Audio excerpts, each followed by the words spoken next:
What is up, everyone? So it is now day 4 of the CSD conference, and I just had a wonderful workshop with the lovely Miss Danica Scales, who is a very close and dear friend of mine.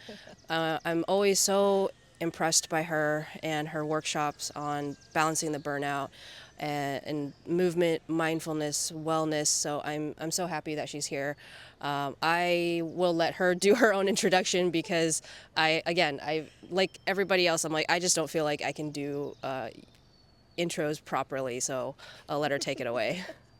Hi, I'm Danica. I'm here presenting on balancing the burnout. It's basically about integrating mindfulness into the field of forensics to counter the inevitable effects of burnout.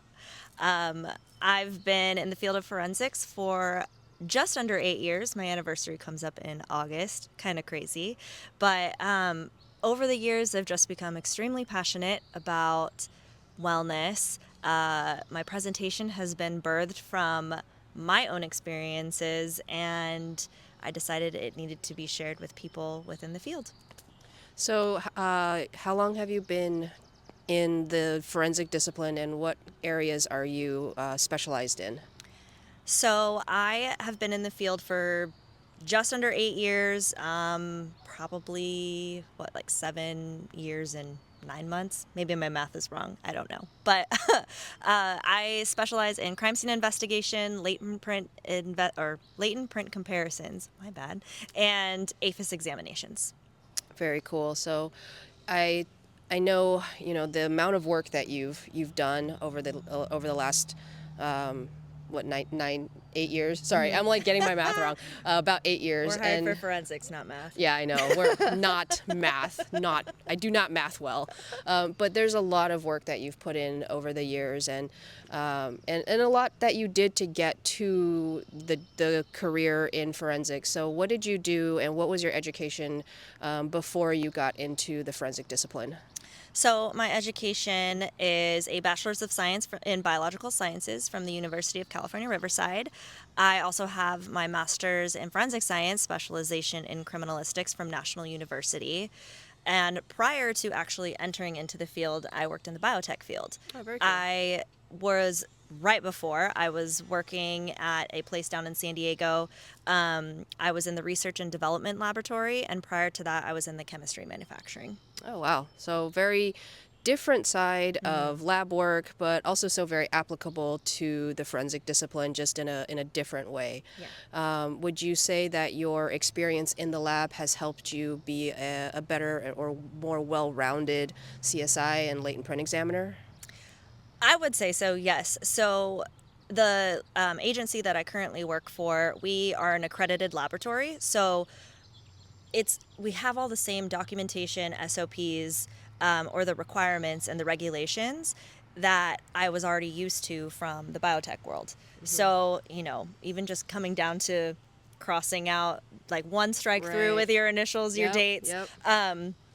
So I was familiar with that, and just like maintaining, chain of custody, quality, transparency, that has, I feel like, been able to transfer over to forensics Yeah. and all of the responsibilities that I have. Right.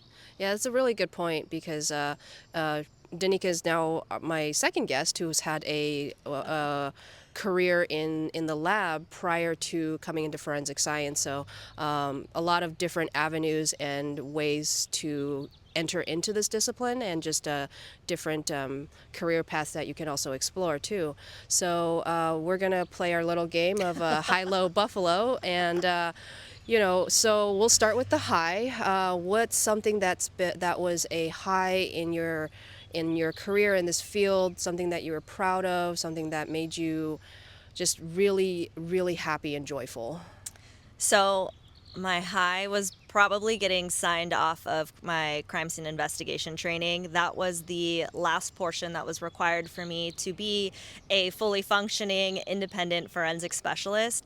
And I was really excited to get out into the field because I was affected by the CSI effect back in the day, right? Right. That was really what inspired me to actually become a forensic specialist, or like piqued my interest in it. Yeah. So getting signed off, getting out into the field, getting down like the nitty gritty, that was, I think, like my high. Yeah. And I mean, not many people get to cross under the yellow tape. Yeah. You know, not many people get to, have conversations with detectives or other crime scene personnel. I Right. mean, when other people, I tell them what I do, they're like, oh my God, that's the coolest job ever. So I think being immersed in it, now I've become, desensitized to it a little bit, or it's just, it's neutral to me, Yeah. but to other people, it's like the coolest thing ever. So my high was definitely getting signed off for, independent crime scene investigation work. Yeah, absolutely. I think I felt that same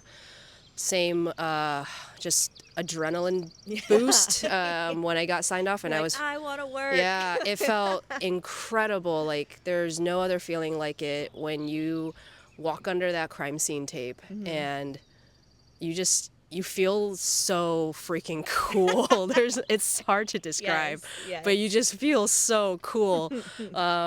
But yeah, I mean I definitely relate to that because I felt that very, very same thing. Yeah. So we're gonna flip gears, and now we're gonna be on the opposite end because like we said before, it's there's always highs and lows in every career in life. So what's been a low, something that's been difficult or a challenge in the past 8 years? Okay, so about 3 years ago, I hit a low. I was extremely burnt out. As I said, I was super excited to get out there, to get out into the field, to work. Of course, there were other factors that contributed to me working more, working longer hours. I mean, hello, COVID and everything else that Right, happened, yeah.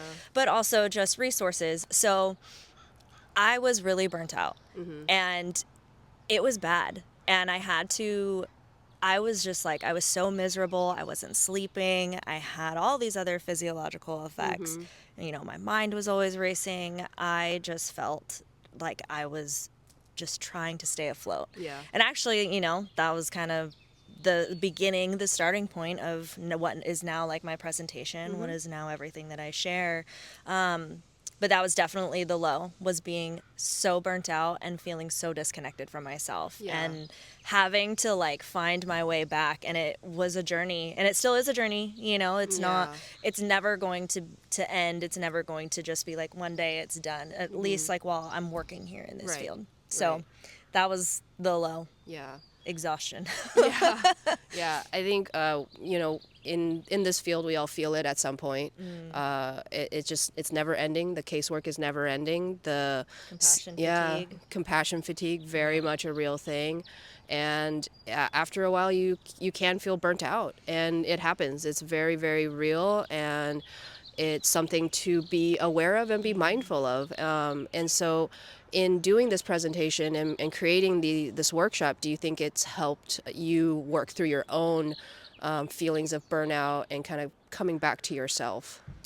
Yeah, I believe that this workshop, it's always a gentle reminder to me of what resources are available for me to use, what resources are available to share with other people. And it's one of the things that I love about human beings and even these conferences is like, it's a way to connect. And so for me, being able to share my story, being able to share the information that I had to use for myself in order to get out, or to at least balance my burnout.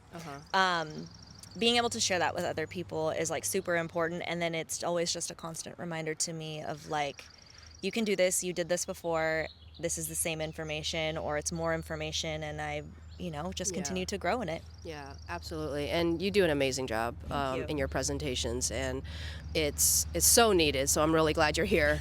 And we're going to do our last part of the questions. So, Buffalo, what's your one random fact about you? My one random fact about me. So I named my dog Poppy after the troll from the Trolls movie. Princess Poppy, because I love Princess Poppy. She's just so fun and like exciting. And I mean, who doesn't love a good pop song? But Right? I named my dog after her. And then when people are like, oh, what's your dog's name? I'm like, oh, Poppy. They either think like Poppy, like Papi, which is not it because she's a female, or they're like, what, Poppy? And I'm like the flower, because nobody understands Yeah. that it's from the Trolls movie Yes. unless it's like a little kid, you know? Yeah. So It's okay, I get you. that's my random fact. That's hilarious. That's my buffalo. That's hilarious. She is also a cutie and a sweetheart. And does she live up to her namesake? Yes. She's She is a princess for sure. Aw, she's a sweetheart. She is a sweetheart. Well, thank you so much for sitting down and doing a short little interview. And I'm just so happy and blessed that you are my friend, and to see your growth and your development in not only in the discipline but in finding your path, finding this journey. It's like I is it weird if I say I'm so proud of you? But I am. I'm No, so incredibly never. proud of you. Like Thank you. I absolutely I love this journey for you, and I'm not saying that to like be, I love this journey for you. I'm not saying that to be like facetious, but I really do. I love seeing this progression, and I love seeing what you are bringing into forensics, and this path that you're carving out for other people to see, that we have to take care of ourselves. We have to be mindful, and we have to bring attention to wellness in this discipline, in this field. And I'm glad that you are a champion of that. So Thank you. thank you so much. And where can we find you on social media? Oh, you can find me on Instagram. You can find me at the CSI Yogi, or my personal, which is Danica _J_. And Danica is spelled Danica. And it's Danica, not Danica. All right. Very true. Well, I will tag her in down below, so go and give her a follow. She has a lot of good information. Thank you guys for watching another video. We'll see you guys later. Bye. Bye.